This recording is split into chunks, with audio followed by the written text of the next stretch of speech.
Chapter 40. Revealed. Carlos charged down hallways and into one room after another, sometimes leaving the soldiers behind him trying to catch up. They stacked up 4 deep outside each room before entering with weapons ready. This had been their training since the first day in the military or law enforcement, and it was very effective. Carlos, on the other hand, had the same training, but took a much different approach. He kicked in each door he came to and entered the room regardless of whether there were others ready behind him.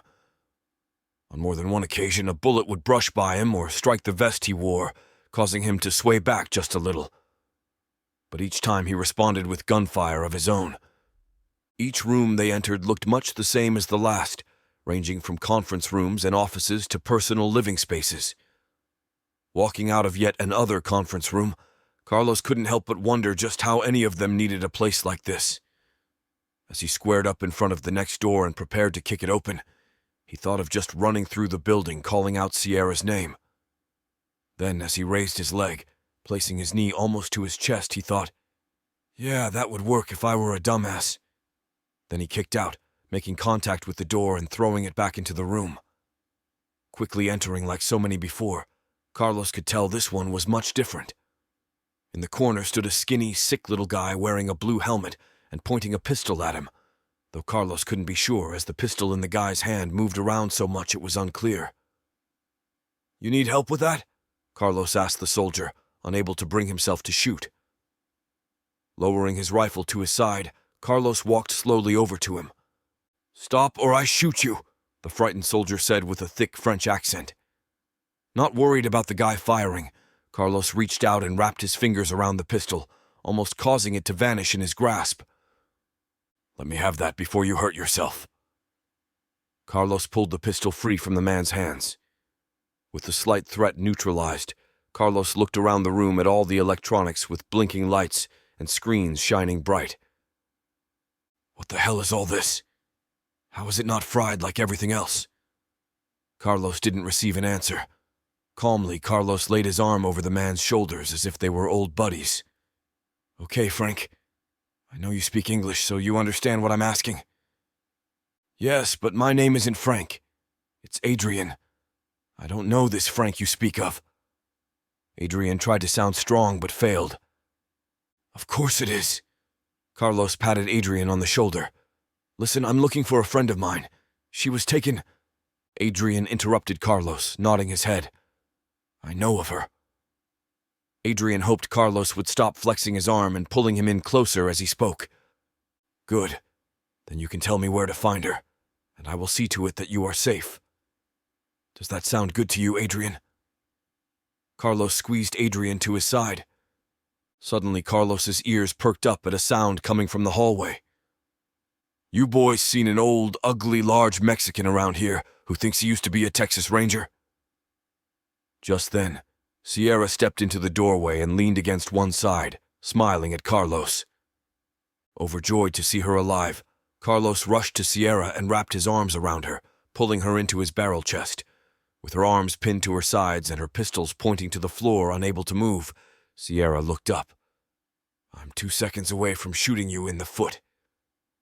Carlos let out a big laugh as all of his worries and anxieties melted away. Releasing her from his monstrous grasp, Carlos placed his large left hand on her shoulder and wagged the pointer finger of his right at her. "I know it does no good to tell you not to do stupid shit, but next time let me know you are going to do it." Sierra looked up at him with a fake sad face. "Yes, father." She smiled brightly. Carlos rolled his eyes. "I'm 35. Sierra noticed the little man standing on the other side of the room. "Friend of yours?" She nodded in the Frenchman's direction.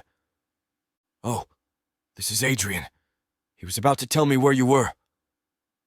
With a confused look on his face, Adrian replied, "No, not her." Carlos and Sierra both faced him, curious about whom he meant. "Adrian, old buddy, who did you think I was looking for?" Carlos asked, as if he and Adrian had known each other for a very long time. "Just a minute.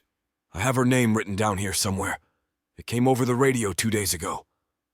Adrian began shuffling through papers on a desk. "Didn't I tell you to keep an eye on her, Carlos?" Karnak asked as he stepped through the door. Hell, I tried, but it's like keeping an eye on a fly as it circles your head. About as annoying, too. We just came from releasing the civilians to help with the veterans and wounded. They're in pretty bad shape. I don't think we're going to be able to move them for some time. Karnak was updating Carlos just as Adrian blurted out, Angelique Rose Carringer. Karnak lost all train of thought when he heard her name. What was that about? Karnak asked Carlos, who stood staring at Adrian with a surprised look on his face. I found this guy in here and pushed him for information about where Sierra was located. He thought I was looking for somebody else. Carlos started putting it together. Karnak walked over to Adrian and violently grabbed him by the collar with his left hand and jerked him up close. Karnak looked down at the man, shaking with fear in his grasp. What do you know about her? Adrian responded quickly, his voice quivering. Jonathan reported he had captured her. Karnak fought to keep a focused train of thought instead of lashing out. Does this Jonathan have a wound on his face?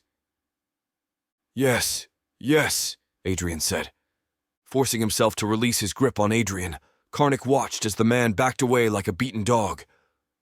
Specialist Lewis, Karnak called out, loud enough for the soldiers in the hall to hear. Seconds later, a man entered. Here, Commander.